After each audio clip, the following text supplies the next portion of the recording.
L'exemple peut-être le plus important entre tous, c'est les boucles for, c'est-à-dire les boucles pour lesquelles on sait à l'avance combien de fois on veut répéter les instructions. Vous allez voir dans d'autres vidéos, je vous montrerai comment faire des boucles quand on ne sait pas a priori combien de fois on doit répéter les instructions. Donc là, c'est la boucle la plus couramment utilisée et c'est celle qu'on doit utiliser en priorité. C'est-à-dire quand vous savez que vous allez devoir répéter 10 fois une instruction, utilisez systématiquement la boucle for. Ça vous permet de bien maîtriser le nombre de fois où la boucle sera exécutée. Donc ici, on va faire juste une boucle idiote pour afficher des symboles et on va rentrer le nombre de fois que l'on veut répéter l'instruction. Donc ça va être une variable qui va s'appeler grand N. Et systématiquement, dès que vous avez une boucle, il faut un compteur de boucle, c'est-à-dire quelque chose qui va changer de valeur pour compter s'il en est à sa deuxième répétition, à sa troisième ou à sa 18e. Donc en premier, on écrit veuillez donner le nombre de symboles à afficher avec anti/n. Ça permet de récupérer le nombre de fois qu'on veut répéter l'instruction. Et on fait scanf. Comme c'est un entier, on n'oublie pas les guillemets %d, virgule, on va mettre la valeur rentrée par l'utilisateur dans la variable grand N. Donc on n'oublie pas le et commercial juste avant. Et ensuite la boucle. Alors ça s'écrit avec for.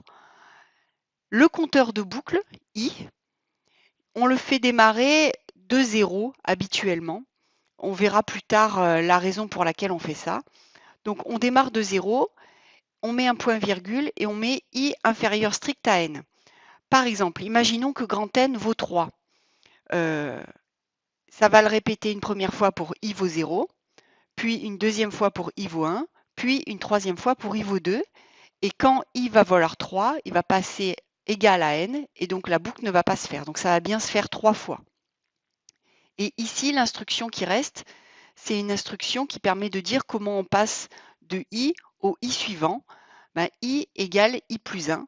On peut écrire ici i++. C'est un raccourci utilisé par les programmeurs parce que habituellement on compte de 1 en 1, donc c'est la manière de compter, on va dire, la plus habituelle. Donc ils ont établi un raccourci pour ça. Et l'instruction qu'on met juste après, c'est l'instruction qu'on veut répéter ce nombre grand N de fois.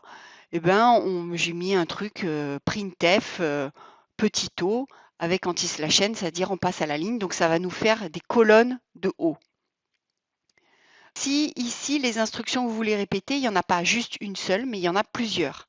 À ce moment-là, il faudra bien penser à mettre des accolades pour encadrer les instructions. Donc, si vous voulez faire un printf et puis un autre printf ou faire une autre instruction, il faudra bien mettre le bloc d'instructions à répéter entre accolades.